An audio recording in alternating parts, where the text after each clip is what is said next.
to start off, I want to ask a couple of bigger picture questions about job search. And what we've been doing in these sessions is doing a little bit kind of a mini coaching session one-on-one with someone in the room to share kind of their perspective and to have an example to lean on as we're talking about maximizing your job search. So I'd like to ask for a volunteer that's willing to share a bit about their process in front of someone. It looks like Desiree, I see your hand. So I'll work with Desiree on this, but the questions that I'm asking Desiree in this process is something that you can think about for yourself, and I'll give you some individual time to think about it after we're done talking in this process too. So take your own notes and thoughts on this process there. All right, Desiree, thanks for volunteering. How are you today? I'm okay. I'm okay. How are you? I'm all right. Good. Getting through, right? I know it's every day. There's like a bunch of new challenges. You never know what they're going to be. So Yeah. Well, I have some overall questions for you about your job search, and one of the things that's trickiest about job search is that there's not a right path. If there was a clear do X, Y, and Z, I would tell you that. But it is unique to you as an individual, to your industry, and to creativity in that process. And so I just want to hear a little bit about your approach and how you're evaluating that. So let me start with a bigger question. How do you measure success with your job search approach? oh God. Well, the way that I measure it is by how many applications I've gotten out. Okay. But is that all? No, keep sharing. I was Oh, just but I recognizing. mean, so there's a level of gratification I have, and if I do enough applications or even networking emails, um, and there's a level of frustration I have with that because I'm not doing enough of those. But actually, my job, it's I guess I separate my career from my career, figuring out my career from the job search. But what is also something that I feel proud of is when I figure out more about the direction I'm going in. And I don't give myself enough credit for that as success. Mm-hmm. Okay, so I heard a couple of things in there. One, you count by quantity, right? Quantity of applications you send out. You also pay attention to networking emails, which I think is unique. A lot of people don't take a look at that, so that's great. But then it sounds like you feel the most positive when you discover something that really connects with you as you're exploring opportunities. But that's something that you don't actually evaluate or give yourself credit for. Yeah. Okay. Um, when you're thinking about your job search, is this something that you're evaluating daily, weekly, monthly? Like when you count how many applications you're doing, when do you evaluate if you've been successful? Oh, it has a lot to do with like how much money I have left. You know what I mean? Or where I'm getting money from. So if I have like, I have to the end of February, you know what I mean? Then I'm not like, okay, you did 6 applications this week. That's pretty good, But now, well, then if I'm like, oh God, I'm running out of money, then I'll be like, you need to do more applications like that. And Yeah. Yeah. and I do it by week. Okay. Because Okay. I do so few applications that if I did it by day, I'd never be happy, Yeah. Yeah. Okay. So it sounds like you kind of take a look weekly about, but a lot of the goals that you have around your job search are dependent on the time. How much time do you have left before Yeah. you're not able to pay your bills? Yeah. Mm-hmm. Okay. Okay. What are the things that you do to make progress in your job search? Is it number of applications again, like Desiree shared? Is it by number of networking emails? How do you measure your progress? There are many steps to getting hired before even just an application. And so part of the deflatedness, the lack of motivation, some of that stuff that we feel along the way while we're looking for jobs is that we're not actually recognizing the things that are important to get us to the finish line, which is getting that next opportunity to explore what you are doing next. So what I mean by that is that job search includes networking emails, like Desiree mentioned. It includes researching organizations and companies that you are interested in or would like to learn more about. It also includes taking a day off and not thinking about your job, because if you run yourself down and you're turning in applications that are not necessarily quality, then that's also impacting you. So there are elements of taking care of yourself, maybe stepping away from the computer for an hour so you're not staring at the screen. That can also be included in your job search. It can be connecting with an old friend and finding out, what's going on in their career and industry right now. And so if we think of job search more as what I like to call really a menu of tasks that you can do, then you can spend some time and actually commit some time to the other components that are important.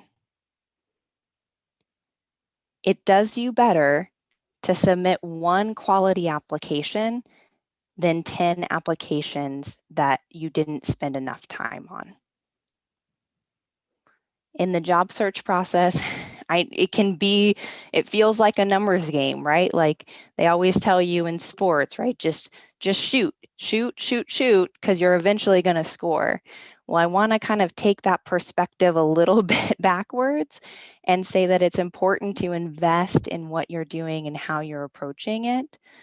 And submit quality applications, make quality connections with your network in that process, because that's where a lot of the fruitfulness of your job search is going to come in.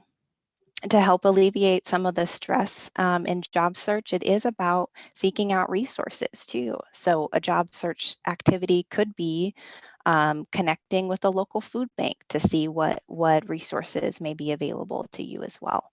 And so those types of activities are also important because they're going to help you be more successful with your job search if you don't have to worry about the food for the next week, and you're able to spend some time on that. So these are often tasks that are on your shoulders, but you're not recognizing the connection with your job search. And so part of this menu is to bring those to light as well. LinkedIn is not a paper copy of your resume. So if you need to change something on LinkedIn, you just go on LinkedIn and you change it. That's okay. It's not like you print a bunch of your LinkedIn profiles and it's the perfect profile that you're sending out to people. It's something that is fluid. So I think that's one thing that I got stuck in, is like, oh, I have to have the perfect LinkedIn profile. No, you Tina, just have to have one. Since we're on the topic of LinkedIn, Deborah had posted a chat question before we went into breakout room. She asked, should you add on LinkedIn that your job was eliminated because of COVID-19? Maybe this is a good time to talk about that for a few seconds. Yeah, Deborah, thanks for that question. So, one of the confusing things about career development too is that you might get different advice from different folks. So I'll share my 2 cents. And then, there of course are a lot of things out there that you can even just paste that question into Google and see what other experts are sharing about it. From my perspective, I don't post why I left any of my roles on LinkedIn. It's actually more about highlighting the skill sets that you want to take advantage of and be leveraged for in the future. And so for any roles, I wouldn't necessarily say that you should tell them why you left any of those. Now, of course, on applications, they may ask you, and then you can share that perspective there. But you don't necessarily need to do that on LinkedIn in that process. You can put on LinkedIn that you are seeking the next opportunity in whatever industry or the next opportunity to leverage your skill sets. And that's what I would recommend for you is to publicize on your LinkedIn that you're actively seeking opportunities right now, so that if someone comes across your page, they will know that you're available and willing there.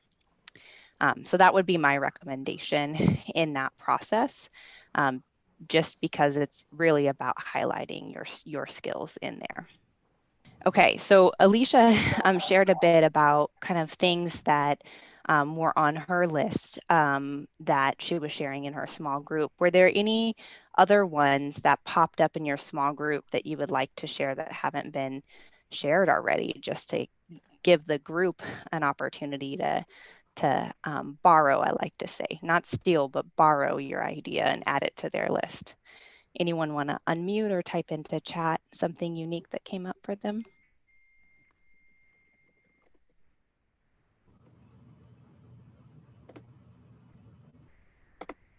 Well, we were talking about our industry is kind of decimated for at least another half year or whatever.